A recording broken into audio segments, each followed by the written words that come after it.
Let Me Illustrate, a podcast series putting the spotlight on board game artists. Hi, my name is Jacqui Davis. I've been a board game artist since 2012. I became a board game artist after graduating uni. I studied 2D animation there. I was looking for studio work in animation and picked up freelancing on the side. At the time, conceptart.org was a thing, and I was looking through the jobs there. It ended up taking off, and I enjoyed board game work so much I stuck with it.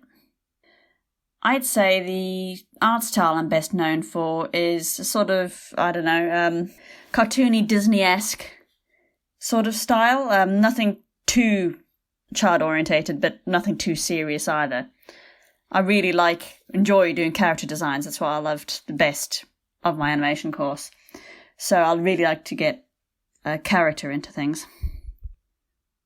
The first board game I was an artist on is actually a tie between two games. Formula E for, at the time, Game Salute, and Viticulture for Stonemaier Games. With Viticulture, I was only a copy artist helping out with a few characters. Most of the art was done by Beth Sobel.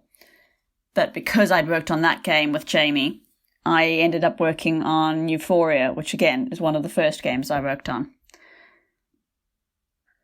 I'd say the games I'm most proud to have worked on are those early games. So Formula E, Euphoria, and Belle of the Ball, because they're what really got me into the industry and what kept me interested.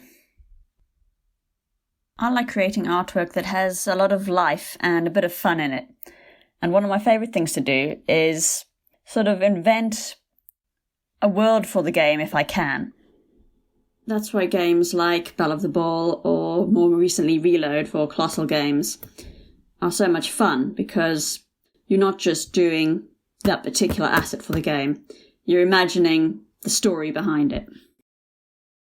I get my inspiration from a lot of places. I follow a lot of great artists on Twitter, so that always keeps you wanting to create when you see everyone else's, fantastic work on your feed every day.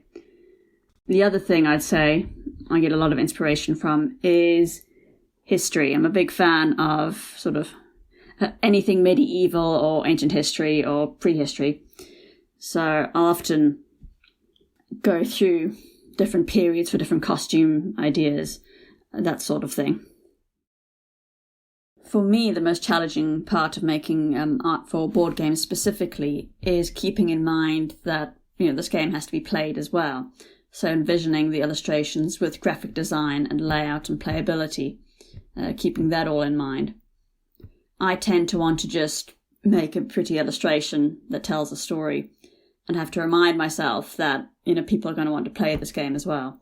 That's why it's always great to work with a good graphic designer and art director. It's really great to work as a team and have that communication bouncing ideas back and forth so that we get a final good product that hopefully everyone will like. I'm not sure if it's the most important part of making art for board games, but definitely for me the most fun bit is working on the cover, because that's when you tend to just be able to get loose and just have a lot of fun. But I do think the most important thing for me is good communication with the client and trying to understand the vision that they have for the game and the art in their head and getting that nailed down right. So that I find can be most tricky, but if you get it right, then it tends to lead to a better project, I find. I think the longest I've worked on a board game, the art, is for Reload. And that's just because we worked on it on and off for several months, because there can be periods where you work on a project and then you wait for feedback, etc. So that can increase the lifespan of a project a fair bit. And I think on Reload, what took the longest was there's a fair array of weapons in the game.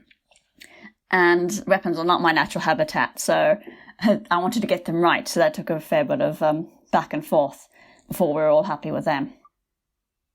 In my view, I think I'd like to see, more variation in the art of board games, so, more styles. What I love is all the current artists who are out there and who are getting into the industry at the moment, is there's not just one prevailing style over everything. Everything doesn't look the same. And it's really great to see all this beautiful artwork being made. And leaping off from that, I think my favourite artists in the industry at the moment are Andrew Bosley, who did Everdell, and also Vincent Dutrait. I love his work. I met him at Essen a couple of years ago, and after I was pretty starstruck. I just want all of their covers just, as posters for my walls. That would be great. Well, anyone who's seen my work will know I love all the colours, but in terms of my favourite colour, I think it would have to be duck egg blue or teal. Most of my house is decorated in one of those two things. It's a really nice calming colour, but also really cosy. So definitely duck egg blue or teal in everything. What very few people know about me is I actually enjoy writing stories. That's my main hobby outside of work. Is a friend and I, another artist, Katie Grierson, we've been writing a story and developing a world for over a decade now. So that's what I love, is just to write and to create. It's another way of being creative without having to sit and draw. For anyone wanting to become a board game artist, I think my advice would be just, take one or two small jobs and just see where it leads to and keep at it. As I said, if I hadn't taken those few small freelancing jobs in the beginning, I wouldn't have stuck with it and wouldn't be where I am now. I suppose more concrete advice would be, try to meet clients and meet people in the industry if you can. I've only recently started taking my own advice in this front, and have been over to Essen Spiel a couple of years, except obviously not last year, for obvious reasons. But it's just good to meet people in the industry and shake hands and make friends. I've met a lot of great, actually, fellow artists that way, and other people.